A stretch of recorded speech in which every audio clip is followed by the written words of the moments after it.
Thank you, Ralph. Yehuda asked me to talk about the impact of cortisol on endocrinology and metabolism, and my response was, is there anything else that matters? It's endocrinology and metabolism. So I don't have a disclosure slide, but I have two disclosures. One is, you heard about the Catalyst study. I've been involved with it from the start, and as a result, I've served as a consultant and speaker for Corcept. That should have been on a slide. I have another disclosure that I wouldn't put on a slide, and that is I'm an endocrinologist. And that's actually very important because, you know, endocrinologists go looking for rare things. Cushing's syndrome, Cushing's disease. You probably see 5 in your whole career, or maybe, you know, even in an academic center, we see only a handful every year of true Cushing's disease. And as a result of chasing these rare things, we have missed a whole bunch of people who have abnormal cortisol metabolism and higher cortisol levels for reasons we don't fully understand. And we're just beginning to grapple with it. And I'm really very glad that Corcept put us on this path of doing this study to understand things better and how we can approach treating it. So this is an emerging field, and I want to just point out some things in relation to this.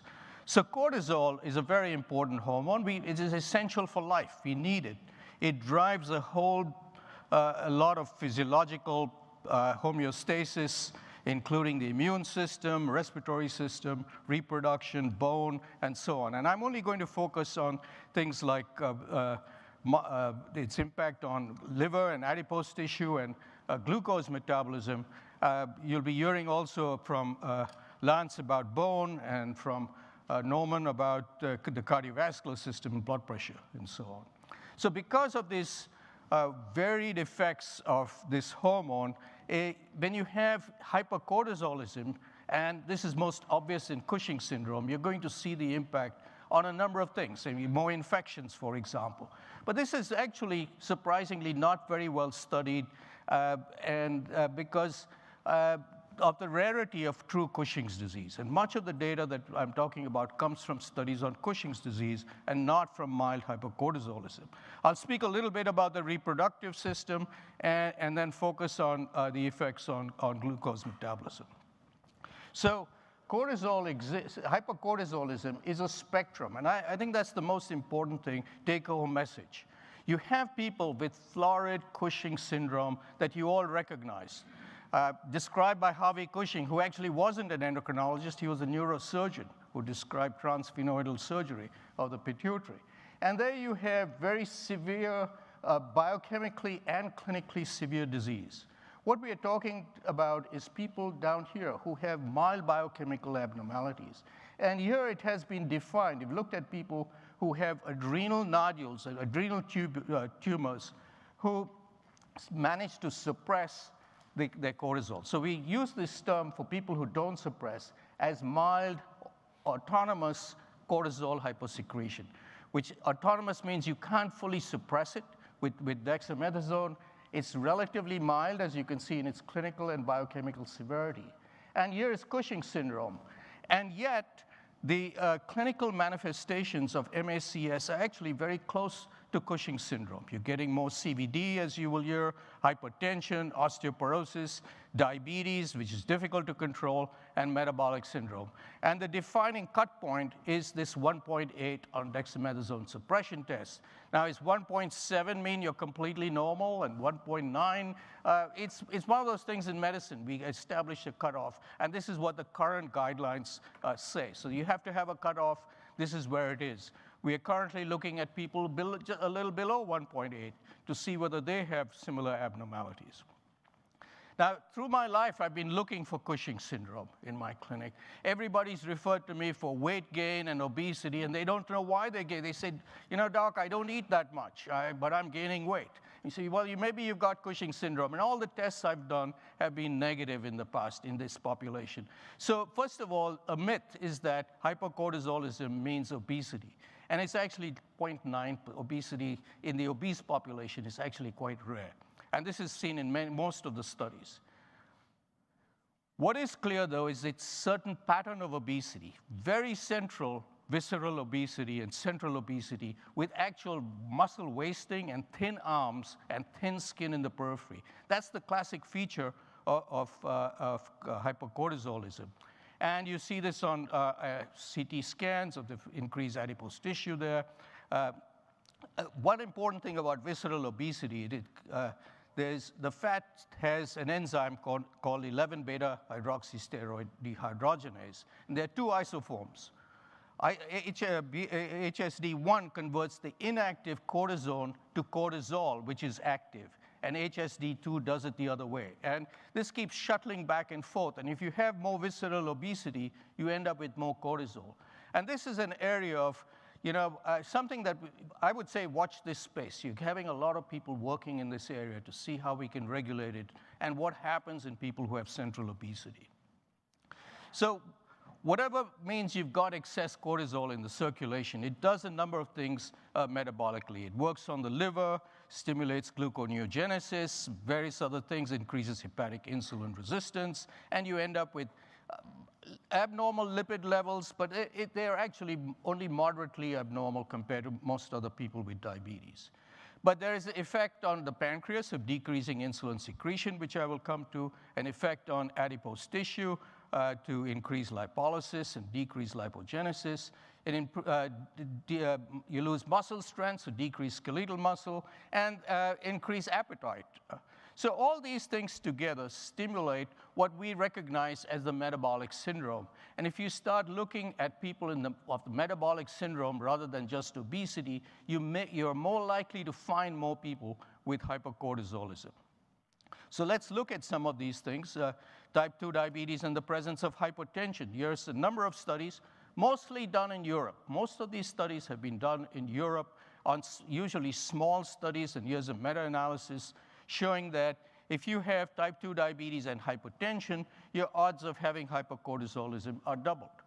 If you have type 2 diabetes requiring insulin, it's even higher, difficult to control. You're getting into the definition of difficult to control or inadequately controlled diabetes, or what some people call advanced type 2 diabetes, that is people with diabetes on multiple drugs, having some complications, microvascular or macrovascular complications. And here, this is over threefold increase in the rate of mild autonomous cortisol secretion.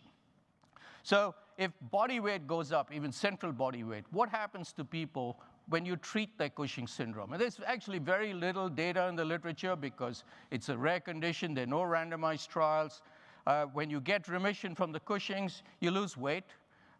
Weight loss of 8 kilograms at 3 months, which is actually not bad. It's 14 kilograms at 6 months. But some patients remain obese or overweight. So you don't get back to a normal body weight. With studies with mifepristone shows weight loss, and I'll show you some data. 10 kilograms over 29 months, 62% had 5% weight loss, and 10% of almost 35% had 10% weight loss, which is really quite impressive, actually, in relation to what we've seen with weight loss agents. Now, this is mainly studied in Cushing's syndrome, and we don't have data yet from Catalyst, but we will soon. And here's the seismic study, which looked at Cushing's syndrome treated with mifepristone and a long-term extension. And here you see the effect on weight. You keep losing weight, although there's a lot of heterogeneity out here. Before I get into glucose metabolism, I want to mention about sex hormones because this is related to obesity and important. In women, there's increased hirsutism, irregular menses, and acne, mainly related to testosterone being elevated, almost like polycystic ovarian syndrome, which it's confused with sometimes, and menstrual irregularities. In men, testosterone levels are actually decreased. So here's an important effect of testosterone difference between men and women. And this results in erectile dysfunction and reduced libido. And in both men and women, estrogen levels are lower, which is interesting because that might contribute to the osteoporosis that you may see, and Lance is going to tell you about. So what's the impact of treatment? Well, one of the early things that happen after you treat Cushing's syndrome is that hormone balance is restored. You have improvement in the hirsutism, in menstruation becomes normal. I've seen a couple of patients get pregnant following treatment. But some people remain with hormonal imbalance, and you need to be conscious of that and treat it accordingly. What about the effect on glucose metabolism? Well, it has multiple effects. Glucose uptake in muscle, on the brain, fat cells, things that I mentioned earlier. But the important thing is to recognize the effect on beta cell and alpha cell, which is something that we didn't recognize before. We've always felt that steroid and steroid hormones increase insulin resistance. And we know that insulin binds to its receptor, and then it goes through a signaling pathway leading to translocation of the GLUT4 transporter in muscle, and that allows glucose to enter the cell. And somewhere there along the way, glucose blocks this signaling pathway, and you get insulin resistance, leading to hypoglycemia. We also know that there's a decrease in GLP-1 production, as well as GLP-1 action on the beta cells. So beta cell function is impaired, by interfering with the cortisol pathway. So what about another thing that I've come across in practice is people who look like they've got Cushing's syndrome, but they don't. We do the test, they don't, it's not very obvious, or they have normal tests. And then you ask them, do you take steroids? And they say no. The question to ask is, do you see an orthopedic surgeon for your knee problems and your back problems? Because they all do, and they say that guy's a great doctor. He gives me relief from my pain every 3 months, but I'm gaining weight. So let's look at, here's the effect of dexamethasone on glucose metabolism. Here in black is, here this is the normal glucose tolerance curve. Black is 1 single dose of dexamethasone, and in the white circles is 2 days of treatment with dexamethasone. And what you see is a loss of there's glucose intolerance with both, with both. The first day, 1 single dose induces higher insulin levels, but a higher glucose, indicating insulin resistance. But by the second day, your insulin levels have come down, so you're affecting beta cell function as well.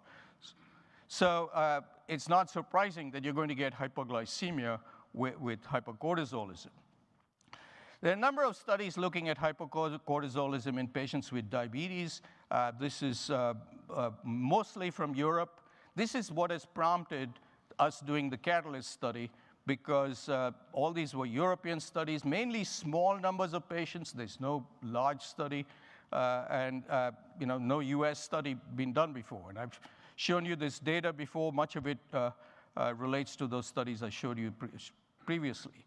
So if a meta-analysis of all these came to the conclusion that hypocortisolism is a potential driver underlying worsening control of type 2 diabetes. So you end up with what they call advanced type 2 diabetes or difficult to control diabetes, and diabetes and hypertension together, which is very common, as you know from your practices. Almost all my patients have diabetes and hypertension, so should I be screening all of them for hypercortisolism? And I think it's something I'm beginning to think about now, and what we needed was a trial done in a US-based population, which is what we did with Catalyst.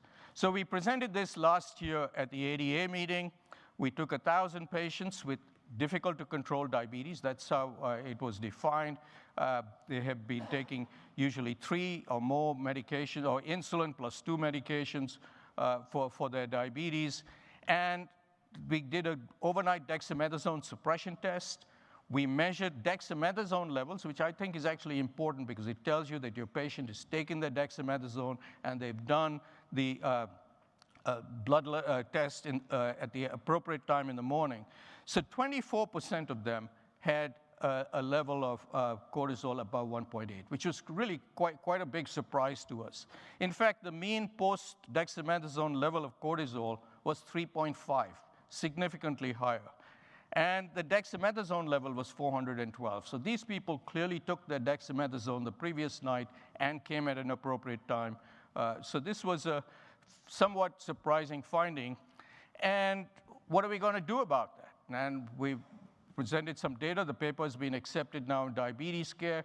We saw a number of adrenal nodules in people who didn't know they had adrenal nodules. We had not looked at these people before.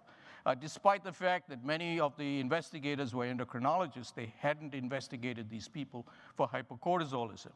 So when you look at the outcomes for people who have a nodule and have adrenalectomy, this is a paper from Italy. Not a randomized trial, but some people did not have adrenalectomy, some did. And sure enough, the blood in those treated, the body weight declined, the blood pressure got better, and the glucose got better. So that's something to look forward to in treating these people with mild hypercortisolism. Mifepristone has been previously tried for Cushing's disease. So here's the data in patients with Cushing's syndrome showing that here's the oral glucose tolerance test showing it's clearly abnormal, and after 6 to 8 weeks of treatment, it improves and keeps improving over the 24 weeks of the trial. They looked at a number of other things. Hemoglobin A1C was decreased from a little over 7%. So these were people with mild hypoglycemia, relatively mild diabetes, which is what you would see in somebody with Cushing's disease who did not have uncontrolled diabetes previously, not what we're talking about in the Catalyst study. And if you look at HOMA-IR, that also improved with the treatment. Here is body weight, which shows a significant decline. You're essentially treating the hypercortisolism effectively. There was a decrease in waist circumference, more so in men than in women, and a modest change in overall body composition over the 24 weeks of the treatment. The investigators in this study also looked at overall improvement in the appearance of their patient in terms of Cushing's syndrome. So there was a progressive improvement over the 24 weeks of the study in the Cushingoid appearance that these patients had. They also did quality of life studies. More and more patients reported over time. It usually took about 10 to 16 weeks and then gradually improved. One bit of caution here, initially people they don't feel well. No matter what treatment you use for Cushing's syndrome, you get this steroid withdrawal syndrome, which can be lead to a lot of symptoms in patients. So this is going to be presented at the ADA meeting on the last day in a couple of weeks. But this is the headline result, which has been, there's a press release, so I can show you this data.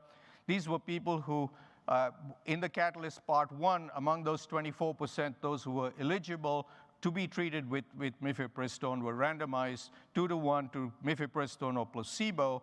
The baseline A1C was 8.6 in the mifepristone group and 8.4 in the placebo group, and it dropped by almost 1.5% in the mifepristone group with hardly any change in the placebo group. So very, very interesting result. I think this is the precise way to treat problem patients. You do a test that identifies a problem, and you give a specific treatment, and you'll get a good result, rather than giving it to everybody with diabetes. That's not what we're suggesting. You diagnose MACS in people whom you did not recognize Cushing's disease before. They didn't have the classic features that endocrinologists look for, and then you treat it. So in summary, hypercortisolism, both extreme with Cushing's syndrome or mild hypercortisolism, has a significant impact on multiple organs. I haven't talked about the cardiovascular system and bone. You'll hear that from the next speakers. And treatment leads to improvement in most of these symptoms, but it takes a bit of time, and people go through a period of transient steroid withdrawal. So you need to be a little patient and explain that to your patients. Thank you.